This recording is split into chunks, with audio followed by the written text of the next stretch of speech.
여러분, 질문 하나 드리면서 말씀을 시작하려고 합니다. 인간과 가장 가까운 동물 하면 어떤 동물이 떠오르십니까? 저도 사실 반려견을 키우고 있는데 요즘 반려견 인구가 1000만 시대다라는 말이 있습니다. 개가 인간과 가장 가까운 동물이다라고 생각하시는 애견파가 아마도 다수를 차지하시지 않을까 생각되고요. 고양이와 가까우신 분들은 그게 무슨 소리냐, 고양이가 더 키울 맛이 난다, 이런 애묘파 분들도 계십니다. 하지만 애석하게도 사람과 가장 가까운 동물 중에 고양이는 아닌 것 같습니다. 왜냐하면 저와 여러분이 일상생활 속에서 어떤 일에 주제도 모르고 끼어들 때, 함부로 끼어드는 그런 사람들을 지칭할 때 동물 2마리를 비유하는데요. 설교 말씀이지만 죄송합니다. X나 X. 하나는 개고요. 그 다음 뭐죠? 개나? 예, 맞습니다. 우리 민족에게 있어서 소는 이와 같이 특별한 의미를 지니고 있습니다. 지금처럼 기계화, 자동화가 이루어지기 전에 농사를 짓는 데 있어 노동력을 제공했던 짐승이 바로 소지요. 또 쟁기질로 밭을 갈고 무거운 짐을 실어 나르고, 소는 그렇게 평생을 열심히 일만 하다가 더 이상 일을 할 수 없게 되면 어떻게 됩니까? 시장에 내다 팔게 됩니다. 그렇게 소 한 마리는 예전에는 자식들 대학 보내는 종잣돈이다. 여러분 잘 아실 것입니다. 소는 덩치가 집채만하고 때론 어마어마한 힘을 발휘하지만 그 강력한 힘을 인간을 향해 쓰지 않습니다. 주인을 다치게 하지 않습니다. 소는 이처럼 주인에게 충성하는 동물의 전형입니다. 그저 주인이 시키는 대로 묵묵히 일하는 동물, 또 설사 도살장에 끌려가면서도 반항하지 않고 눈만 깜빡깜빡이면서 눈물을 흘리는 그런 동물이 바로 소 아니겠습니까? 왜 제가 이렇게 소 이야기를 계속하고 있을까요? 오늘 말씀의 주인공이 사람이 아니라 바로 소이기 때문입니다. 본문은 블레셋에게 빼앗겼던 하나님의 법궤가 벳세메스로 향하는 암소 2마리 때문에 이스라엘로 영광스럽게 귀환하는 장면을 담고 있습니다. 엘리 대제사장의 아들 홈리와 비느하스가 크게 2가지 잘못을 하나님께 저질렀는데, 첫 번째, 갈코리를 가지고 하나님께 바치는 제물의 가장 좋은 것을 자기가 취했습니다. 2번째, 회막문에서 수종드는 여인들과 동침하는 그런 죄를 저질렀는데, 이러한 홈리와 비느하스를 향해 하나님께서 뭐라고 평가하셨느냐? 하나님 앞에 예배드리는 제사장입니다. 그런데도 하나님께서 저들은 하나님을 알지 못한다, 이렇게 말씀하셨습니다. 더불어 하나님을 향한 제사를 멸시하였다, 이렇게 말씀하셨습니다. 그런데 엎친 데 덮친 격으로 이스라엘의 불구대천의 원수 블레셋과 전쟁이 벌어졌습니다. 첫날 벌어진 공방에서 이스라엘은 대패하게 되고 무려 4,000명가량이나 전사를 하게 됩니다. 이스라엘의 사사인 아버지 엘리 대제사장 대신에 전장을 지휘했던 홈리와 비느하스는 이 상황을 타개하기 위해 어떤 묘책을 생각해내느냐?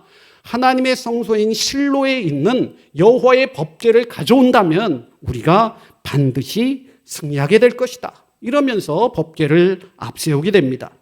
그런데 여러분, 한번 생각해 보세요.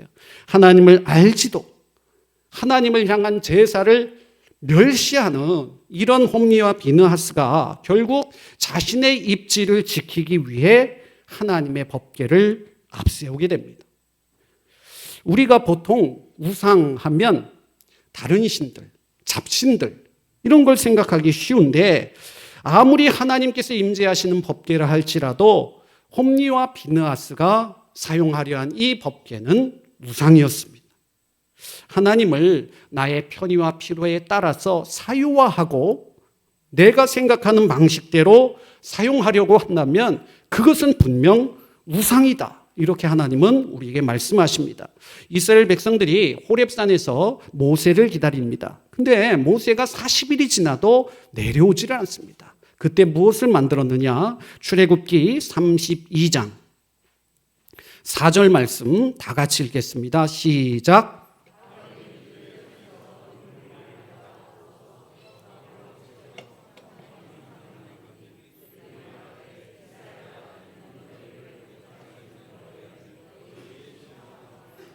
다른 신이 아닙니다. 이 금송아지가 바로 너희를 출애굽시키고 지금까지 우리와 함께 하신 하나님이다. 이렇게 말했다는 것이죠.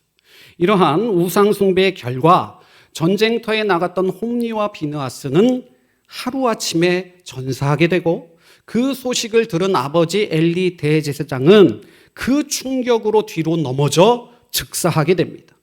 때마침 비느하스의 아내가 아이를 낳고 그 아이의 이름을 지어야 할 때쯤에 이러한 소식을 듣게 됩니다. 그래서 그 아이의 이름을 뭐라고 했습니까? 하나님의 영광이 이스라엘에게서 떠났다라고 하는 이가봇 이렇게 부르게 됩니다. 이처럼 홈리와 비느하스는 그들의 죄로 인해서 하루아침에 멸문지화를 당했을 뿐 아니라 그것이 한 가정의 비극 거기에 머무르는 것이 아니라 이스라엘 백성에게 가장 귀한 가치라고 할 수 있는 여호와의 법궤마저 블레셋에게 빼앗겨버리고 말았습니다.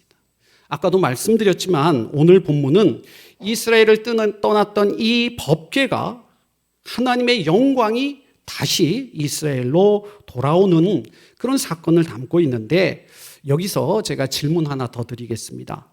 블레셋 사람들이 왜 어렵게 포획한 법궤를 다시 이스라엘 백성들에게 돌려보냈을까? 우리가 생각해 볼 때 그래서는 안 될 것 같지 않습니까? 사무엘상 5장 6절 이하의 말씀을 보시면 여호와의 손이 아스돗 사람에게 엄중히 더하사 독한 종기의 재앙으로 아스돗과 그 지역을 쳐서 망하게 하셨다. 이렇게 말씀합니다. 사무엘상 5장 11절, 12절 두 절 말씀 다 같이 읽겠습니다. 이에 사람을 보내어 블레셋 모든 방백을 모으고 이르되 이스라엘 신의 궤를 보내어 그 있던 곳으로 돌아가게 하고 우리와 우리 백성이 죽임당함을 면하게 하자 하니 이는 온 성읍이 사망의 환난을 당함이라. 거기서 하나님의 손이 엄중하심으로 죽지 아니한 사람들은 독한 종기로 치심을 당해 성읍의 부르짖음이 하늘에 사무쳤더라. 하나님으로 인해서 온 성읍이 사망의 환난을 당했습니다. 목숨을 부지한 사람들마저 독한 종기가 임해서 그들의 부르짖음이 하늘에 사무쳤다. 그렇게 말씀합니다. 여러분, 나라의 존폐가 달린 이 비상사태가 벌어졌으니 결국 이 모든 것이 무엇으로부터 말미암았다 이렇게 생각할까요? 여호와의 법궤를 우리가 괜히 가져왔구나. 그래서 블레셋 방백들은 하나님의 법궤가 블레셋 지경으로 들어온 지 7달 만에 다시 이스라엘로 돌려보내야 되겠다 이렇게 결정하게 됩니다. 그렇다면 여러분 왜 법궤를 벳세메스로 보냈을까요? 블레셋은 지중해 연안에 위치해 있습니다. 이스라엘로부터 서쪽에 있다 이렇게 보시면 됩니다. 그런데 이 지역이 히브리 말로 펠레시트라는 말인데 여러분 팔레스타인 많이 들어보셨죠? 그 유래가 여기서 나왔다 보시면 됩니다. 그래서 벳세메스는 예루살렘에서 서남쪽으로 남서쪽으로 24km에 위치한 블레셋과의 가장 접경 지역입니다. 그러니까 블레셋에서 보내면 이스라엘 지경에서 가장 가까운 성읍이 벳세메스였다 이렇게 보시면 되겠습니다. 이제 블레셋 사람들은 새 수레를 만들어 법궤를 싣고 암소 2마리로 하여금 이 수레를 끌어 벳세메스를 향하게 합니다. 9절 말씀 다 같이 읽겠습니다. 보고 있다가 만일 궤가 그 본 지역길로 올라가서 벳세메스로 가면 이 큰 재앙은 그가 우리에게 내린 것이요 그렇지 아니하면 우리를 친 것이 그의 손이 아니요 우연히 당한 것인 줄 알리라 하니라. 이 법궤가 벳세메스 향해 곧장 가면 이것이 하나님으로부터 임한 것이구나. 이걸 우리가 알겠다. 라는 거 아니겠습니까? 그런데 하나님께서 오늘 이 암소들을 통해서 저와 여러분에게 말씀하시고자 하는 뜻은 어디에 있느냐? 먼저 하나님께서는 그냥 단순한 소가 아닙니다. 어떤 소에게 이 수레를 끌게 하시느냐? 새끼를 낳은 암소로 하여금 수레를 끌게 하셨습니다. 아까도 제가 말씀드렸지만 소는 인간과 가장 흡사한 동물입니다. 이제 갓 새끼를 출산하였으니까 아직 젖을 떼지 못했습니다. 이 애미가 새끼와 떨어질래야 떨어질 수 없는 모성 본능이 존재하는 가장 강한 때에 암소 2마리를 데려온 겁니다. 그런데 이 소들이 어떻게 하느냐? 12절 말씀 다 같이 읽겠습니다. 암소가 베세메스 길로 바로 행하여 대로로 가며 갈 때에 울고 좌우로 치우치지 아니하였고 블레셋 방백들은 베세메스 경계선까지 따라가니라. 베세메스 길로 바로 행해서 대로로 갔습니다. 가는 건 좋은데 이 소들이 어떻게 했다고요? 울었다는 거예요. 여러분 왜 울었겠습니까? 새끼들이 생각나고 새끼들이 보고파서 가기 싫은 길을 억지로 가야 하기에 소도 감정이 있는 동물이라 눈물을 뚝뚝 흘렸다. 그렇게 말씀합니다. 그런데도 어떻게 했다고요? 좌우로 치우치지 아니하고 곧장 대로로 베세메스를 향하였다 말합니다. 사랑하는 성도 여러분, 어린 송아지를 뒤에 떨구어 놓고 베세메스로 향하는 이 소들, 그 사명을 위해 묵묵히 걸어가는 이 2마리의 소의 모습이야말로 저와 여러분의 정체성이어야 한다. 이 사실을 잊어서는 안 됩니다. 진정한 그리스도인이 되기 위해서 우리에게 무엇이 선행되어야 하느냐? 어쩌면 여러분들이 더 잘 아시겠죠. 첫 번째, 자기 포기입니다.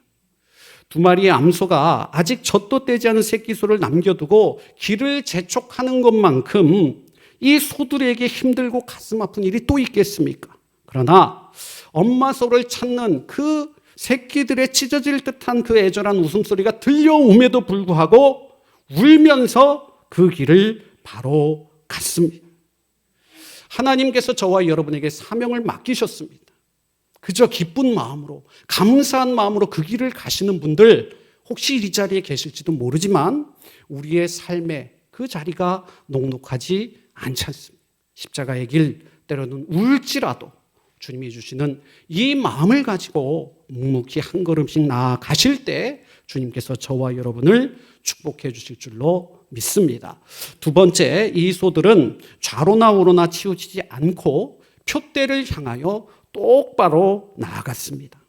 7절 말씀을 보시면 이 2마리의 암소가요, 멍에를 한 번도 메어보지 않은, 그러니까 수레를 끌어본 적이 없는 암소들입니다. 또 모르긴 몰라도 블레셋 지경에서 이스라엘까지 베세메스까지 한 번도 가보지 않은 길이었으리라 이렇게 추측됩니다. 그런데 오늘 이 소들이 어떻게 했어요? 마치 그 길을 너무도 잘 아는 것처럼 똑바로 그렇게 걸어갔다는 것이죠. 무슨 말씀이겠습니까? 우리 입으로는 하나님의 뜻을 청종하며 하나님의 말씀만 순종하겠다 이렇게 말하지만 온전히 하나님의 명령에 순종하지도 못하면서 세상에 이리 기웃 저리 기웃하는 저와 여러분, 우리와 너무 대비되는 말씀이 아닐까 생각해 보았습니다. 우리도 이 2마리의 소처럼 하나님의 말씀에 순종해서 세상의 가치보다 하나님이 주시는 영원한 생명에 마음을 쏟는 저와 여러분 되시기를 주님의 이름으로 축원합니다. 그런데 오늘 이 말씀은 이 길이요, 아주 좁은 십자가의 길이어야 합니다. 그런데 역설적으로 이 소들이 간 길은 어떤 길이에요? 대로입니다. 저와 여러분, 우리가 걷는 그 십자가의 길은 분명 좁은 길이지만 하나님께서 축복하시는 그 길은 그리스도인의 고성한 길, 넓고 흡족한 길이라는 사실 잊지 마시고 기꺼이 그 길 걸어가시는 저와 여러분 되시기 바랍니다. 그런데 이게 다가 아니죠. 이렇게 충성했으면 그 끝이 어떠해야 될까요? 우리는 그래, 다시 돌아와서 이 소들이 새끼들과도 만나고 그렇게 행복하게 잘 살았다, 이렇게 동화처럼 끝났으면 얼마나 좋겠습니까? 그런데 오늘 말씀 14절 말씀 보세요. 14절 말씀 함께 읽겠습니다. 수레가 베세메스 사람 여호수아의 밭 큰 돌이 있는 곳에 이르러 선지라. 무리가 수레의 나무를 패고 그 소를 번제물로 여호와께 드렸다. 여러분, 소의 인생이 어떻습니까? 참으로 충성스러운 생애입니다. 오직 주인에게 자기의 시간, 자기의 즐거움, 삶의 의미 다 드렸습니다. 새끼를 향한 그 애절한 사랑도 다 저버렸습니다. 그런데 결국 돌아오는 건 뭐예요? 희생 제물로 바쳐지는 것. 그 남은 육신마저 다 드려야 하는 것. 그것이 소의 운명입니다. 그런데 분명한 것은 누구나 다 이 베세메스의 소처럼 쓰임받느냐? 또 그것은 아닙니다. 우리도 이렇게 많은 분들이 이 자리에 있지만 하나님께서 찾으시는 그 한 사람이 필요한 때라는 것이죠. 당시 이스라엘이나 블레셋의 소들이 얼마나 많았겠습니까마는 하나님의 손에 붙들려 사용된 소는 단 2마리였다는 것입니다. 우리가 즐겨 부르는 찬양 가운데 주를 위한 이곳에라는 찬양이 있는데요. 그 가사 중에 이런 대목이 있습니다. 주님이 찾으시는 그 한 사람, 그 예배자. 내가 그 사람 되길 간절히 주께 예배하네. 여러분, 왜 오늘 예배 자리에 오셨습니까? 그 주님께서 찾으신 한 사람이 바로 내가 되리라. 그렇게 결단하는 마음이 없이는 우리의 예배는 어쩌면 헛된 것인지도 모릅니다. 그런데 여러분, 오늘 말씀이 그저 한낱 미물에 불과한 소 타령만 하다가 암소 예찬으로 끝나서는 여러분 안 되지 않겠습니까? 제가 소처럼 삽시다 이렇게 하면 에이 목사님 그런 소리 하지 마세요. 요즘 세상이 어떤 세상인데 속으로 이런 마음을 하실 수도 있어요. 우리는 어느새 그렇게 미련하게 누군가를 위하여 희생하고 묵묵히 감내하는 사람을 어떤 눈초리로 바라보느냐? 믿는 우리마저도 조금 뭔가 부족한 사람, 뭔가 바보스러운 사람 이런 마음으로 바라보는데 여기 계신 분들은 그래도 인생을 살아오셨잖아요. 우리 다음 세대는 어떻습니까? 우리 자녀들은 어떻습니까? 한번 소처럼 살아보라고 해보세요. 그럼 대법 뭐라고 얘기할까요? 내가 왜 그래야 됩니까? 이해할 수 없다는 것. 다시 말씀드립니다. 하나님께서 찾으신 그 한 사람 바로 우리 자녀들이 될 수 있도록 저와 여러분이 기도해야 될 줄로 믿습니다. 왜냐하면 우리는 소처럼 살아야 되기 때문입니다. 왜 그런지 아십니까? 소하면 떠오르는 사람이 한 명 있습니다. 떠오르는 한 분, 그분이 바로 우리가 믿는 예수 그리스도시기 때문입니다. 많은 분들이 마가복음의 주제 말씀으로 마가복음의 10장 45절이다 이렇게 말씀합니다. 다 같이 한번 읽어주시기 바랍니다. 시작.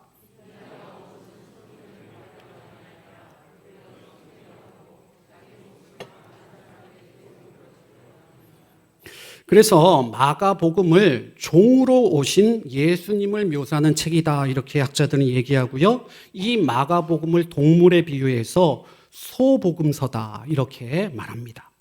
우리의 구주 되시는 주님께서요 우리를 위해 이 땅에 인간이 되어 오셨습니다. 소처럼 아버지의 뜻을 그 마음을 기쁘시게 하기 위하여 십자가의 길을 묵묵히 걸어 가셨습니다.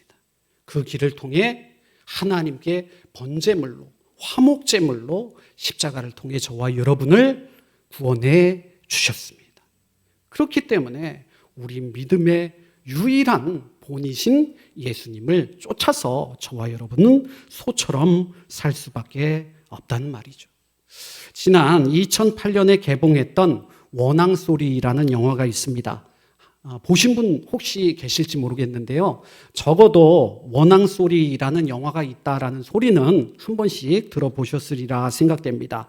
이 소의 수명을 보통 15년 정도다 얘기합니다. 그런데 이 원앙소리의 주인공인 이 소가요, 몇 년을 살았는지 아십니까? 40년. 2배를 훌쩍 뛰어넘는 세월을 살았습니다. 그래서 이 시간 동안 주인마저 연로해서 이제 다리를 쓰기가 불편하시고 소도 그 수를 다했기 때문에 이 소도 다리가 불편한 거예요. 그래서 소는 주인을 수레에 태우고 자기도 다리가 불편하니까 엉금엉금 그렇게 기어가다시피 그렇게 움직일 수밖에 없습니다. 그런데 소가 나이가 드니까요, 이 주인은 가만히 있는데 이 주변에서 난립니다. 이 소가 이제는 일도 못하고 밥만 축내는데 어떻게 하자는 거예요? 가다가 팔라는 거예요. 왜? 우리가 어쨌든 우리의 인생 소고기 사 먹기 위해 산다라는 말이 있지 않습니까? 그래도 어떻게 40년 동안 키운 소를 내 손으로 잡아서 먹을 수 있겠어요? 그러니까 자연스럽게 우시장에 내다 팔아라라는 것이죠. 그러니까 등살에 못 이겨서 이 주인은 그만 소를 팔려고 우시장에 나가게 됩니다. 그런데 여러분 경험해 보신 분들 많이 계시겠지만 짐승도요, 자기가 죽을 때가 언제인지 기가 막히게 압니다. 이 소가 전날 밤 주인이 마음이 안쓰러우니까 죽을 좀 써서 줬나 봅니다. 그런데 입에 대지를 않습니다. 다음날 이제 장터로 향하기 직전에, 이게 영화 아닙니까? 그렇게 연출을 해도 할 수 없을 만큼 이 소가 이제 가면 다시는 주인을 볼 수 없다라는 이 마지막 이별의 장면이라는 사실을 알고 있는지 죽음이 눈앞에 있는 걸 마치 아는 것처럼 그 큰 눈에서 눈물을 주르륵 흘리고 말았습니다. 여느 때와 같이 주인을 수레에 태우고 그 장면을 한번 상상해 보세요. 자기가 죽으러 가는 그 시장을 향한 그 길을 걸어가는 이 소의 마음. 그렇게 시장에 다다랐습니다. 우시장에 도착했는데 이제 흥정이 시작됐겠죠. 사람들에게 얼마에 사려느냐 했더니 터무니없는 가격, 주인에게 있어서는 60만 원, 80만 원 이렇게 부릅니다. 그러자 주인이 얼마를 불렀을까요? 소 한 마리에 요즘 얼마 할까요? 이 노인이 500만 원을 부릅니다. 여러분 500만 원에 사시겠습니까? 어떤 사람이 이 노인을 딱하게 보았는지 100만 원 내가 줄 테니까 주고 가라 이렇게 얘기했습니다. 그러자 이 주인이 이 소가 어떤 소인데 내가 고작 100만 원의 이 소를 팔 수 있겠느냐, 오히려 역정을 내다가 에이 집에 다시 가야 되겠다라는 마음으로 다시 돌아오게 되고 그 주인과 남은 여생을 같이 했다라는 말입니다. 어느덧 이 소의 마지막이 가까웠습니다. 소가 이제는 기진해서 일어서지를 못하고 죽을 날만 기다리고 있습니다. 지금까지 주인에게 묶여서 내가 주인에게 복종한다라는 것을 상징하는 소에게 뭐가 있을까요? 그 코에 꿰뚫었던 콧뚜레. 이 주인이 이 마지막 즈음에 그 콧뚜레를 풀어줍니다. 그동안 모든 수고를 내려놓고 이제는 자유를 얻은 듯 이 소의 목에 달려있던 그 쇠방울, 이게 원앙입니다. 이 원앙. 그래서 그 쇠방울도 풀어줘서 그렇게 주인 품에서 잠자듯이 생을 마감하는, 그것이 바로 이 영화의 줄거리입니다. 이제 말씀을 맺으려고 합니다. 여러분, 이 주인에게 있어서 소는요 500만 원이라고 얘기했지만 여러분 누가 500만 원을 줬으면 이 소를 팔았을까요? 팔았을 것 같습니다만 모르긴 몰라도 이 주인에게는 이 소는 세상 무엇으로도 바꿀 수 없는 가치가 있지 않겠나 생각합니다. 다른 소의 눈에는 그저 늙고 병든 소에 불과하지만 이 주인의 눈에는 너무도 사랑스러운 존재라는 걸 우리가 어떻게 할까요? 15년이 평균 수명인데 여러분 생각해 보세요. 40년을 살았다. 그럼 바꿔 말하면 뭐겠어요? 애지중지 사랑으로 키웠습니다. 그 소가 늘 자신을 태우고 다녔습니다. 그래서 자기의 죽음의 순간마저 눈물 뚝뚝 흘리면서 걸어가는 그 모습을 볼 때 이 주인의 마음이 어땠겠습니까? 그 마음속에 500만 원을 누군가 준다면 내가 얼른 팔아버려야지 이런 마음이 들었겠습니다. 무슨 말이겠습니까? 저와 여러분이 걸어가는 이 십자가의 길, 때론 눈물 흘리며 그렇게 걷는 이 길 속에 우리 하나님께서 마냥 기뻐하시느냐? 그 마음에 우리의 눈물을 담으시고 저와 여러분을 향해 함께 눈물 지으시지만 그 마음속에 어떤 마음? 참으로 흡족한 마음. 내가 너를 사랑한다. 그렇게 저와 여러분을 바라보지 않으시겠습니까? 저와 여러분에게도 언젠가 주님께서 부르시는 그날이 반드시 임합니다. 누구도 장담할 수 없습니다.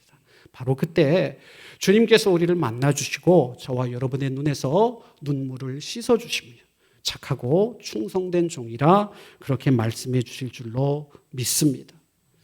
한번 생각해 보세요. 약삭 빠르고요. 자신의 이익만을 위해서 계산기 두드리는 사람 우리 아니어도 세상에 충분히 많습니다. 어쩌면 우리 가정 안에서도 그런 성향을 가지신 분들이 충분히 있습니다. 이 자리에 모인 우리마저 그럴 필요 없습니다.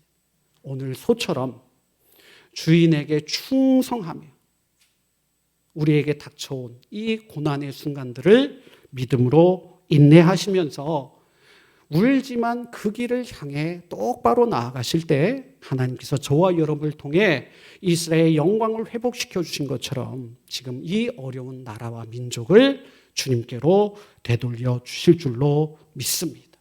그렇게 영원한 하나님의 나라와 생명을 위해 그렇게 진력하시다가 하나님 부르실 때 주님 곁에 기쁨으로 나아가시는 저와 여러분 되시기를 주님의 이름으로 축원합니다. 기도하겠습니다.